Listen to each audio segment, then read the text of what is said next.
About 2 years ago, I moved a wrecked P-38 from Alaska to California for a guy named Ken who planned to restore it into flying condition. I didn't think a lot about the job after it had been done until a guy named Bo called me about 6 months ago, asking me to move his one-of-a-kind experimental Stinson-based bush plane from Alaska to Minnesota. He got my number from Ken. I said yes to the job even though I didn't have the right type of trailer to move his plane at the time that I accepted the work. I drove to Alaska, and there I rebuilt and repurposed a trailer that had been used to haul a 42-foot houseboat. I finished installing the deck made from hand-hewn, locally sourced lumber the day before picking up Bo's airplane. Then I transported it 3,400 miles to him in Minnesota, and he was very happy with the service. Fast forward 6 months, and he called me to ask if I could move an airplane that he had sold to a couple of brothers in Florida. A few weeks later, I was being guided by Kenny Rutkin, one of the two brothers, onto their property in northern Florida, just about a mile south of the Georgia line. The property has been in their family since the late 1940s, and their father learned to fly in 1926. It was an incredible experience, and I'd like to let Kenny and Danny take it from here.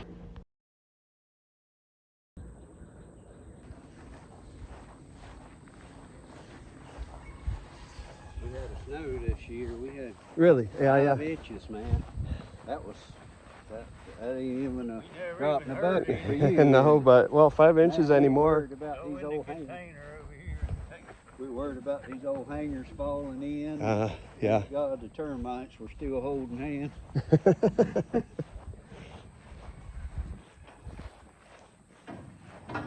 We don't get snow here. Oh wow.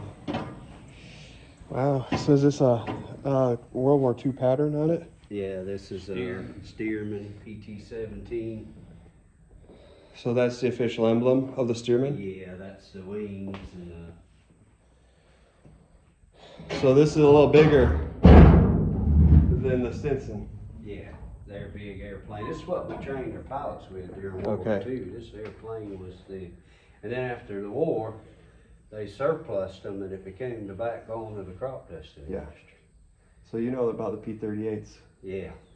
That was the one I pulled out of Alaska. Supposedly, it was used to dust for mosquitoes for presidents who would go up there to camp and fish. Okay. And then one of the dusters crashed it into a mountain. Okay. He survived, but he ran out of fuel in one of the They brought What it that takes, one I guess. back out of the ice and it caught fire and burned up here in a hangar or Yeah, a trailer. Where'd that one come from? It Alaska? was restored. It was New- Greenland, wasn't it? or Newfoundland. From Greenland. Greenland, yeah. That's what this guy Ken is doing, is trying to get some more of them out of Greenland. Yeah, they dug, this thing was deep down under the ice. Yes. Yeah. Yeah, they went up there and got a They hauled part of it back. in a B-29 Yeah. up there, and the generator fell over on takeoff and Oh jeez. caught fire and burnt the whole damn thing up Oh jeez. on takeoff. Well, I guess that one was kind of crushed up by the ice, and Ken figures that the ones he's looking at were positioned differently somehow and not going to get crushed. But we'll see. It's kind of exciting. Yeah, He's doing it. pretty cool.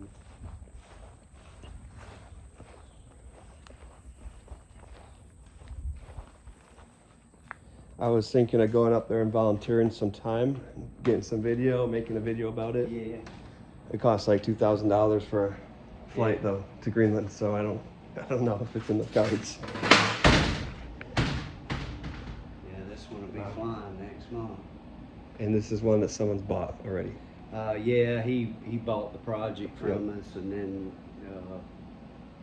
building it for him. Very cool. Yeah, you're welcome. Well, that's Step great. Up there and Thank look in the cockpit. It's got a lot of up-to-date Wow. electronics and Yep. That's still steel coated. Well, you kept that traditional look. Yeah. Normally Army- you'd have Army a green. parachute on, but yeah, it's Yep. the original Army colors.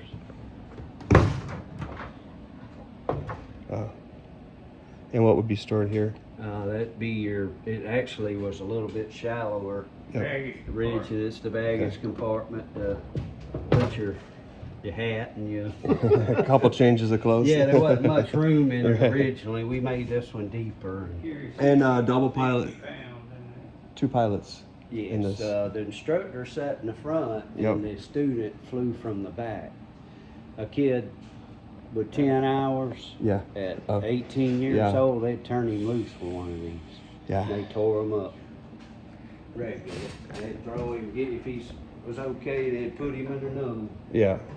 50 hours later, he'd be headed to advanced training and P-40s, P-47s, And they'd fly this plane for bombing missions and everything no, else? they would use this for primary training. Just This training. was to learn them how to fly. Okay. And you can't see shit out of it landing it, but you think of a dang P-47 or Yeah. something that long on nose. It was a great trainer. Oh, good. Okay.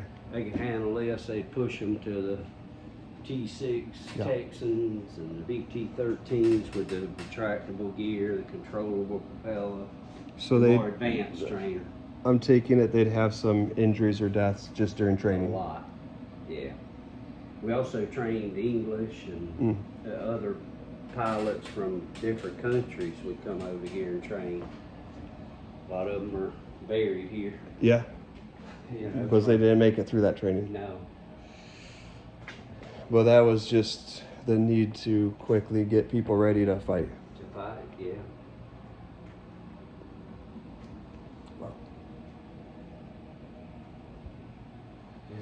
It's a strong airplane though. It's very survivable.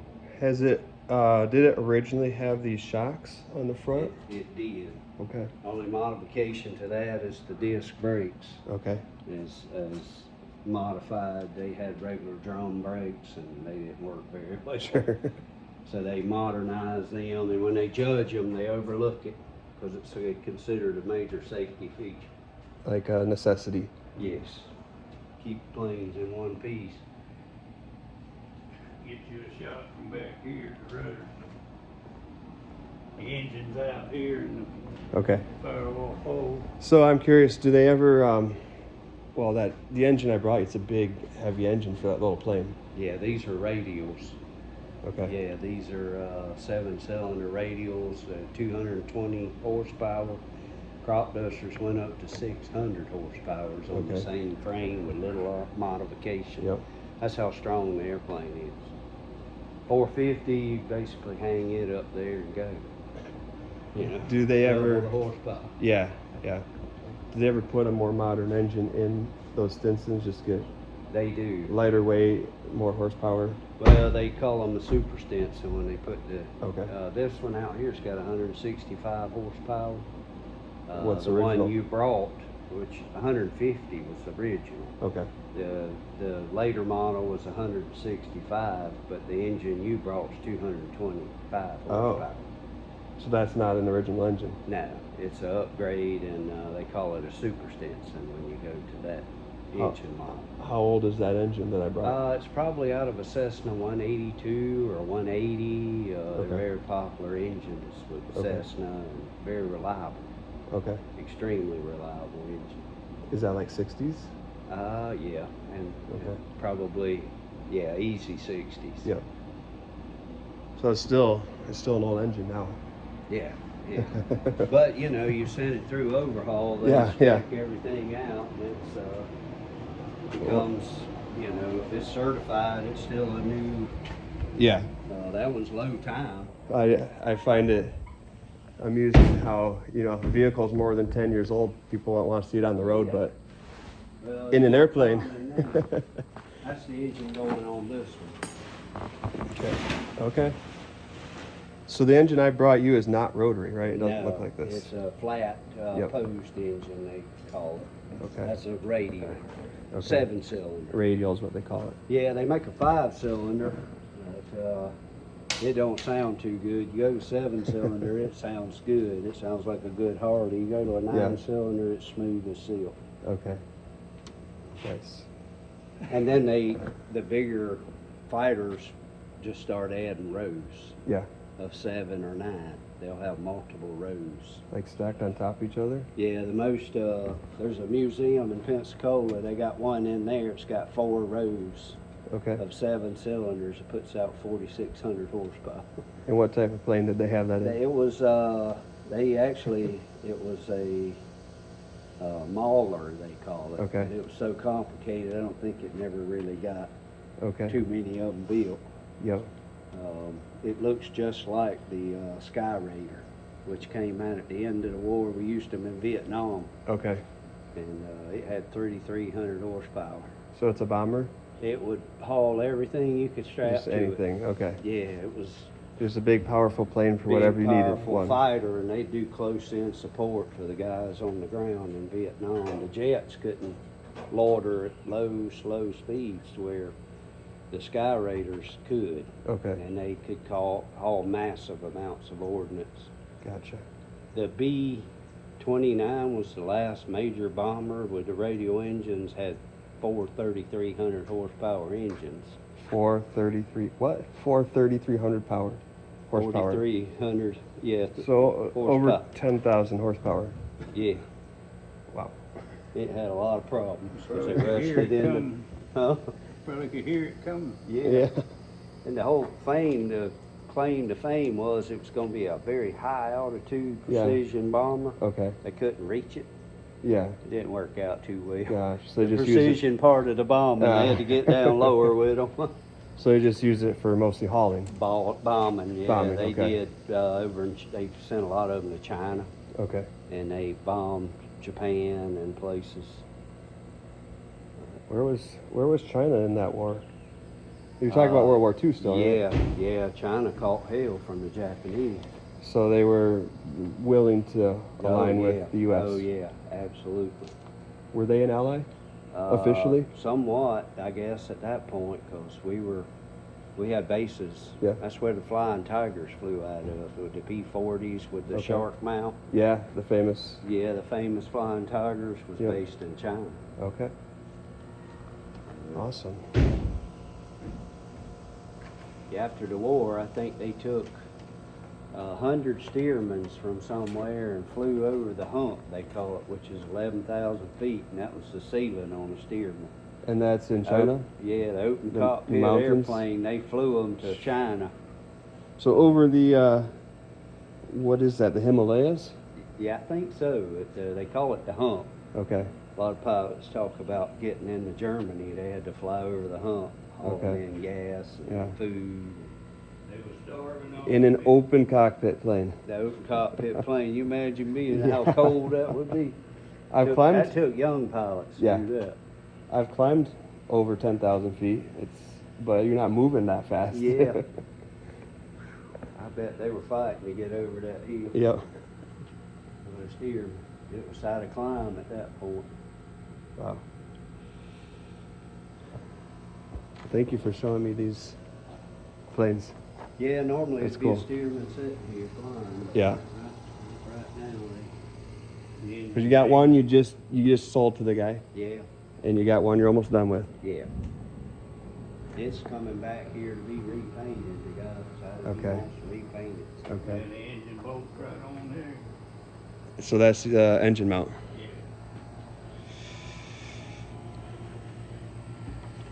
So that bolts into the plane. Bolts right on the front, yeah. Okay. That's the oil tank. Okay. Wow. Do you guys have a business name? Yeah, I got cards. Parts for steermans and restorations is the parts business. And Okay. There's Danny Rutkin's aircraft restoration. Okay. Do you have all the work you want right now? Backed up? Yeah, I'll get backed ready up to forever? retire, maybe 2-3 years. Yeah, and Okay. he's gonna have to. He'll Yeah. retire when he drops. I got a year and a half worth lined up now. Retirement comes during hunting season. I was trying not to do any more transports, but people keep asking me. Yeah. Now, you got a lot of run in you, but Yep. what do you do when you're not transporting? So I work in outdoor education. We Okay. teach kids about camping and just outdoor Okay. skills. Cool, cool. About what? Outdoor skills. All Just right. get them outside. Yeah, you work with any of the scouts or? No. Get them off the dang phone for a Yep. minute. We don't even let them bring their phones. So they'll come for anywhere from 1 to 5 days. And they don't miss their phones. Yeah. You know, they don't If even you think keep about them it. engaged. And Right. They have a blast. You know, kids, as soon as they get outside, it's just like, there's no change, you know. Yeah. They're no different than, My son was in Boy Scouts. He went up to they call it the Northern Exposure. It's a high adventure. yeah. But they went It's up into in, Canada.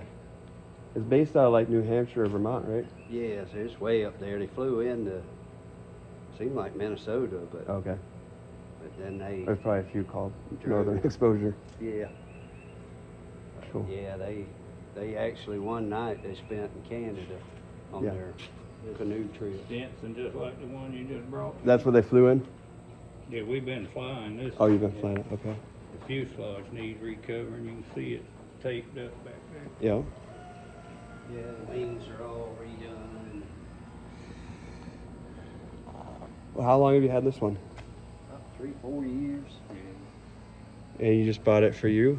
Yeah, bought it out of Gettysburg, Pennsylvania. Flew it right out of the battlefields up there, you know, the, So it was ready to fly yes. when you bought it? It was ready to fly, but it shouldn't have been flown. I can tell you that. The dang fabric on the wings was rotten. Yeah. I made it home with it, but it's a damn wonder.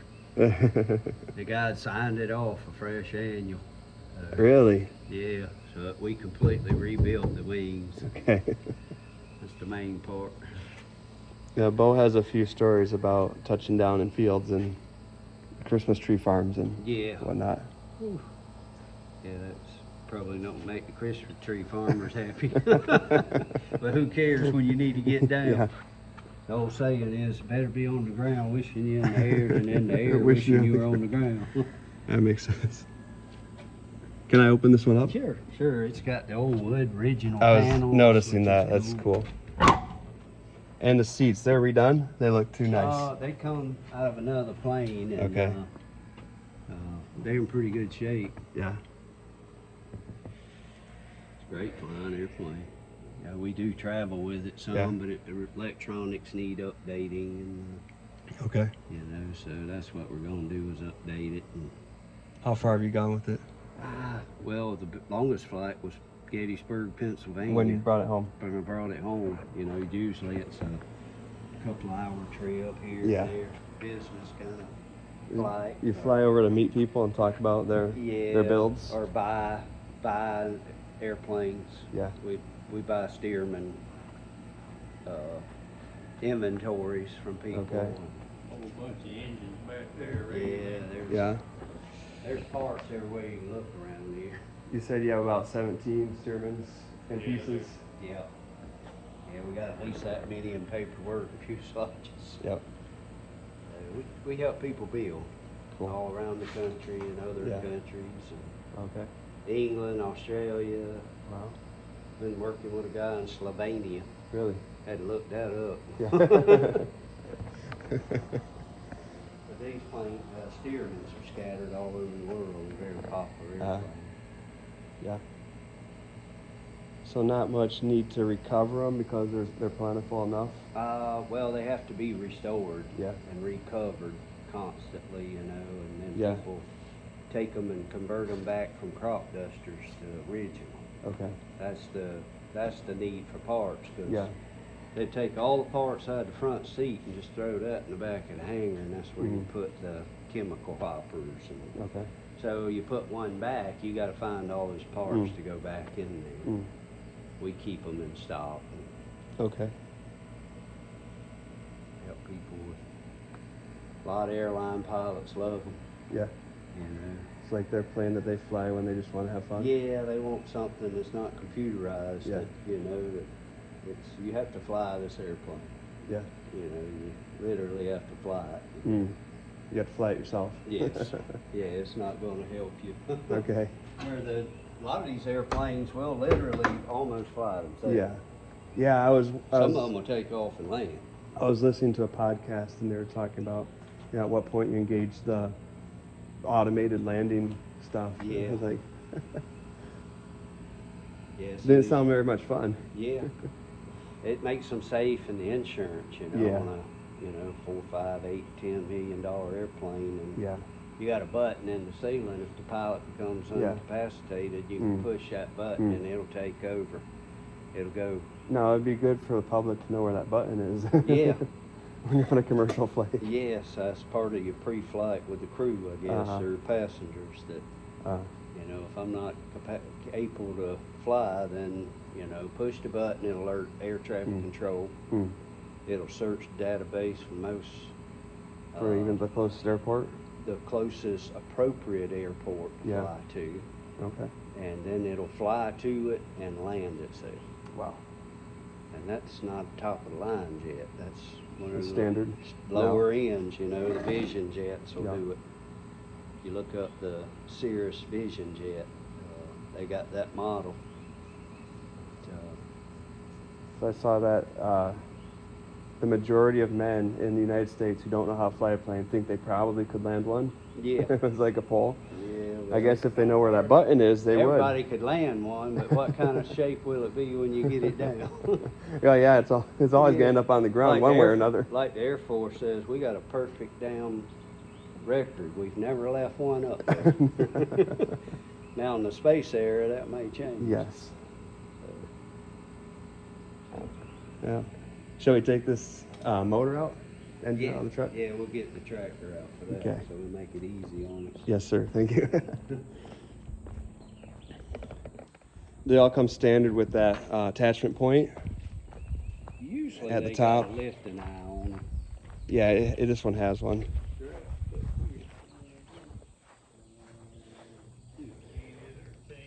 Chain, whichever. Yeah.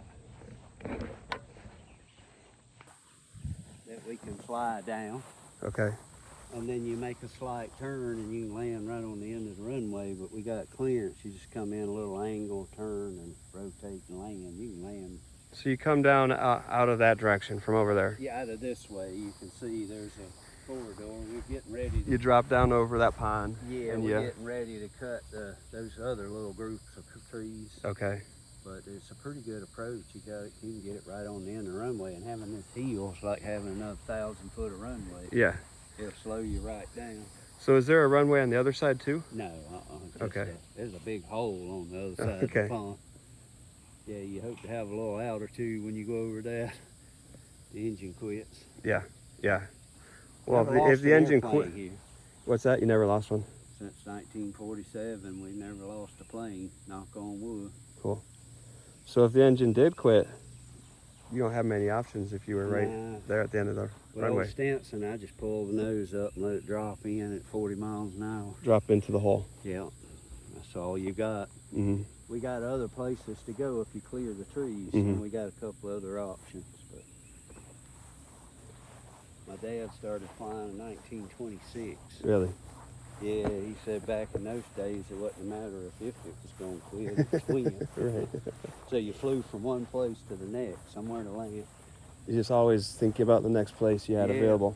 Yeah, because it was, stuff wasn't reliable. A lot of people back in them days didn't survive aviation. Yeah.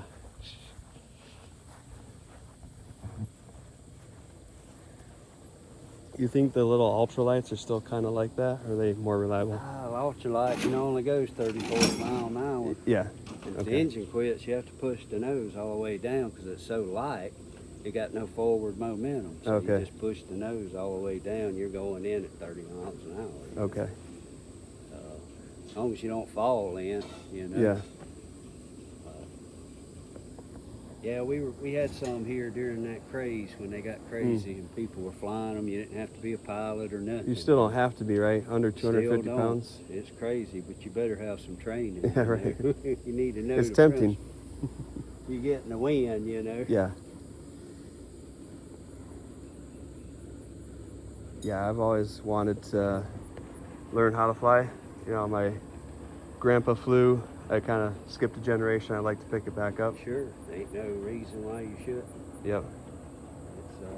It's not that hard. The biggest thing is learning all the navigation and weather. Of course, Yeah. navigation's a lot easier than it used to be. Yeah. You can navigate with that phone you got Right. there. You know? Yep. Even on an older plane, you just Yeah. put it oh, on. yeah, you can put it right up there and it'll navigate. I usually my iPad usually. Yeah. Bigger screen.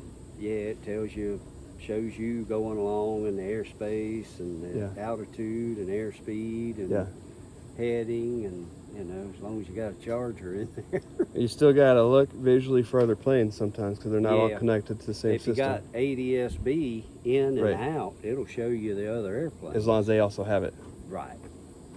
True. Went for a flight with Bo. I don't think he has that. Oh. No, I'm we sure got to he put has it. that in on the one we're building. We're gonna put it all in so it'll be legal. So it's required. Yeah. Okay. Yeah. Well, I'm gonna assume he does have it. It's required to a point, but if you go into certain airspace, you Sure. better have it. Sure. Okay. You got to have it to go in Class C and B airspace. Yeah. Yep. Okay. You're supposed to have out, so you transport. So you're at least telling people where you are. Yeah, you don't have to have ADS-B I in, see. which Okay. is doubling the price. I see. Okay. If you want to walk down there, you can look at all the different fuselages Sure. just hanging. We usually disassemble them. Are you disassembling them for the parts then? Yeah, we disassemble them and get all the parts, and then you grade them out as to airworthy or not Okay. airworthy. Okay. A lot of stuff that's got cracks in it. You know, it's 80-something you year gotta- old airplane. Take it all apart to know what Yeah, you're working with. There's wings and ailerons. This is just Wow. a collection of fuselages. Yeah. Well, it starts to look a little bit like scaffolding when you stack it up like that. do. That's all chrome moly steel fuselages. And Wow. they're tough. Man, you crash one of them, you get them out of the bushes and take it apart and get new parts and you put it back together. You know, they're one of the most survivable airplanes out there. Okay. They rated for a lot of G's. Yeah. Just a simple, tough. It's very plane. tough. Yeah, it's that one in the back there, it was wrecked, but it still got the crop duster stuff in it. We had to take it in apart. We bought 5 crop dusters recently. You can see that one's got a hopper in it. If you can get to it, you can see that there's the front seat and all that's not there. Mind if I climb on this? No, go ahead. It's got the full hopper, and you can see the duster and the Venturi underneath. So that's all I'm looking at is just the whole area is just filled with the hopper. Yes, it's yeah, that's why. And you can see where it comes out the bottom. Okay. And It's a lot of weight. They were it's the filled with. backbone though of the crop dusting industry. Yeah. It was before modern crop dusters were built. It was the absolute backbone. So my understanding, you probably know more about this. After they came out of the war, they needed a use for both the planes and for some of the chemicals they developed. Yeah, they used them to train pilots with, Yep. but the big thing they used them for was crop dusting. Yeah. The nation needed. Well, that was after the war. Yeah, after the war, we Okay. were feeding the world basically, and Yep. pesticides. You know, although all the pesticides we used are all banned and gone from the market, but you know, it was able to grow massive amount of foods Yep. without keeping the pests. Yeah. Here was shade tobacco Mm. and pole beans, but shade tobacco grew here was a cigar wrapper. And that was a lot of people got rich off of that during the period. It grew here with a cigar wrapper on it? It was the tobacco leaf Yeah. that we grew here Yeah. was used for the wrapper for Oh, the okay. cigars, the I high see. dollar cigars. I see. And the soil here was perfect because of full of earth minerals in the soil Okay. and the temperature. Yep. Most of it was grown in Cuba. Okay. Yep. Famous for cigars. Yeah, but Havana, you know. Yep. The address. Well, that's funny. I noticed that. It's like, it's just spelled the same as Havana, Cuba. Yeah. Yep.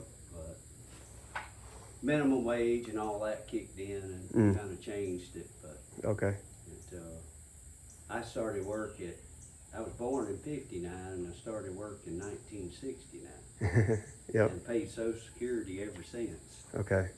But there wasn't no child labor laws back Right. then. Right. So, You can still have your kids work for your own business. for your own Well, that's business, it. but not for another business. Right. When we worked these farms. When we got out of school, we went to work for the farms.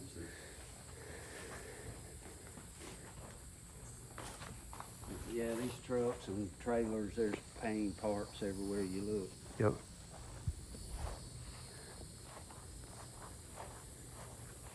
I'm gonna move this truck so I don't get the tractor. Yep.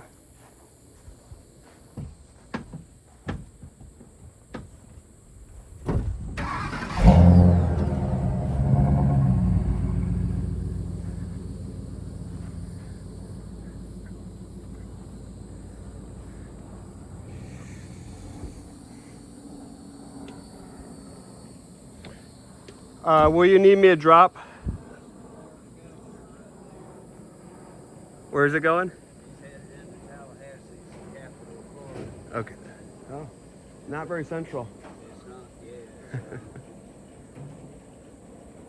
You're only a mile across the Florida-Georgia line. Right, right.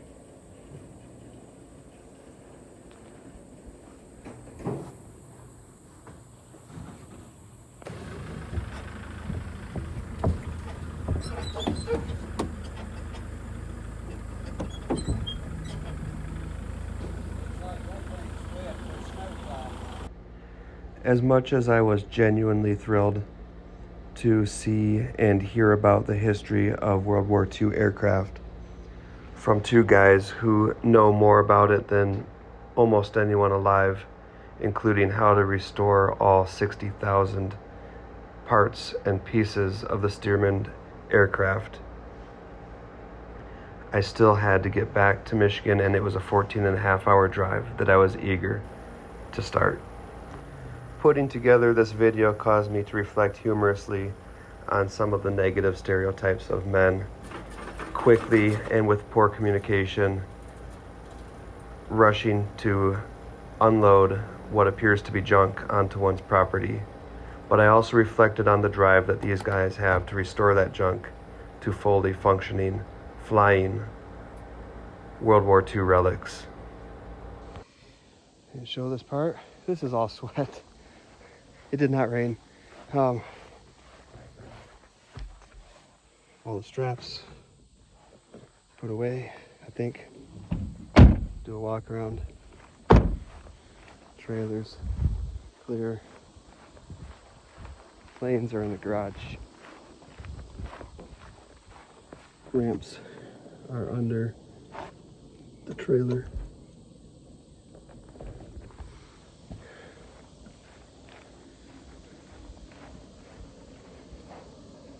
About 4.5 feet long. And they get up to 14 feet. Yeah. By then, they weigh 1,400 pounds. 100 pounds per foot. Yeah, they get big. They're big and wide. Before I left, Kenny asked me if I wanted to see his brother Danny call in the gator, and obviously I said yes.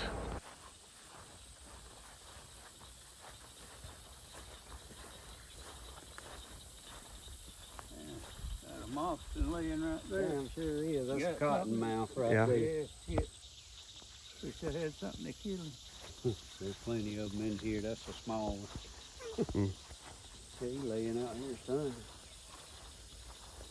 Wally Gator.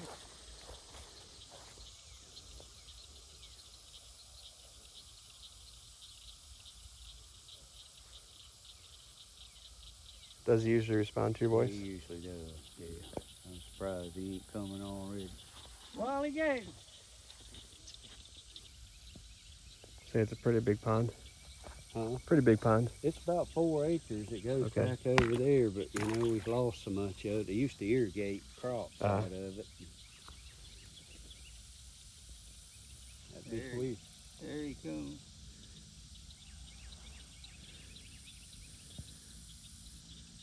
He's asleep. He's laid up over there asleep. Yeah, I I see need him. to carry a little shotgun with me. Hard to hit them damn snakes. I see him. Yeah, you ain't gonna put it in him. Do you see? Yeah, I see him. He is swimming fast. Yeah, you come to piss when you don't have nothing to eat.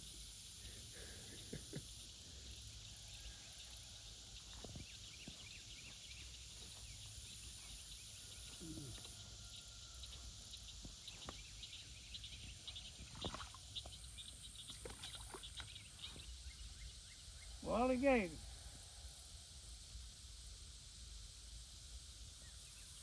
I see him again. Yep.